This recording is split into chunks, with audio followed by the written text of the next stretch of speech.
Une avalanche de plaintes contre une arnaque aux faux chèques de banque. Les victimes sont des internautes qui proposaient des objets ou des véhicules à vendre sur des sites internet.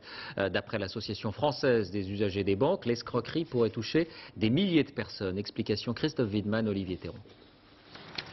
Une victime parmi des centaines d'autres. Pour Alain Bezet, la mésaventure commence sur Internet en octobre 2004. Il met sa moto en vente sur un site de petites annonces comme celui-ci. Assez rapidement, il y a un acheteur qui s'est présenté être de nationalité américaine qui m'a contacté.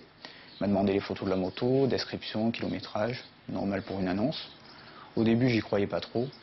Bon, en américain, je me suis dit ça pouvait le faire. Le 1er décembre, j'ai donc reçu un chèque de 7 000 €. Chèque d'une banque irlandaise, l'AIB.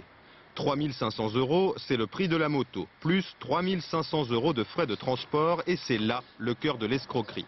Alain Bezet dépose le chèque à son agence, la somme est créditée sur son compte.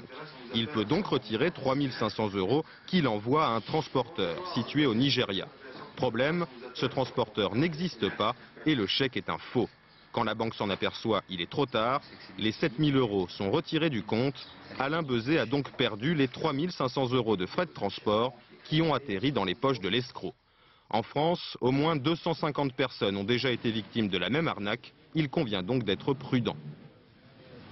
Chaque fois que vous recevez plus d'argent qu'il n'est convenu, quel que soit le motif invoqué, et qu'on vous demande de renvoyer la différence sous forme d'un mandat Western Union, vous devez bloquer, ne pas faire la transaction.